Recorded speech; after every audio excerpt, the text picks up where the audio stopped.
Hello guys, welcome back to our channel. இந்த time வந்து நிறைய பேர் ரெசிக்னேஷன் லெட்டர் போகிறதுக்கு டைம் ஆகிடுச்சு. ஸோ மெயில் போடும்போது என்ன மாதிரி ரியாக்ஷன்லாம் இருக்குங்கிறத கண்டிப்பாக பார்க்கலாம். வாங்க வீடியோக்குள்ளே போகலாம்.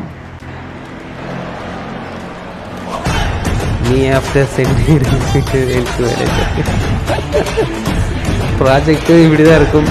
எஸ், சாவுங்கடா அப்படிங்கிற மாதிரி தான் இருக்கும். அவ்வளோ ப்ரெஷர் கொடுப்பாங்க. ஆனால் இந்த ஏதோ ஒரு படத்தில் பார்த்துருக்கேன், படம் பேர் தெரியல. மேனேஜர் பாட்டுக்கு பார்ட்டி பண்ணிவிட்டு ஜாலியாக இருப்பான். 1 மந்தில் 6 மாதத்தில் முடிக்க வேண்டிய ப்ராஜெக்டை 1 மந்தில் முடிக்க சொல்லி ப்ரெஷர் மேலே ப்ரெஷர் பண்ணிகிட்டு இருப்பாங்க. பாத்ரூம் போகிறதுக்குள்ளே போகும்போது கூட என்ன நீங்கள் ஒர்க் பண்ணாமல் சுற்றிட்டு இருக்கிறீங்க அப்படி மாதிரி கேட்பாங்க. அந்த படம் ஞாபகம் இல்லை, அந்த கிளிப்பிக்ஸ் இருந்தால் எடுத்து போடலாமா. அடுத்து இதே மாதிரி வந்து அடுத்த மீம்ஸ் அதே மாதிரி தான் செம்மையாக இருக்கும். சேம் 1 2 3 4 5 6 7 8 9 ஓடு அடைச்சி தள்ளு. சாவுங்கடா சாவுடா. எவ்வளோ தூரம் என்னை சாவடிச்சிங்க.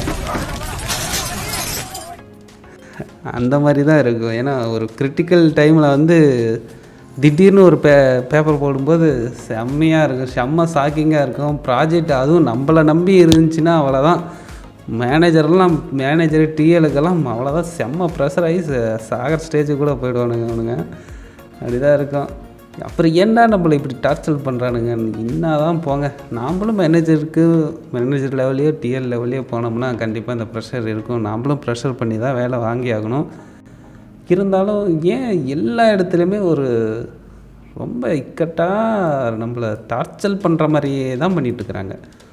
பிடிச்சி செய்கிற வேலையை கூட இவனுங்களால் அந்த வேலையை வந்து நம்ம விடுற மாதிரி ஆகிடுது, பிடிக்காமல் போயிடுது. அந்த மாதிரி தான் இருக்குது. நம்மளுக்கு பிடிச்ச ரிங்டோனை நம்ம வச்சாலும் இவனுங்களாலேயே அந்த ரிங்டோனையாக மாற்றுற மாதிரி ஆகிடும். Okay guys.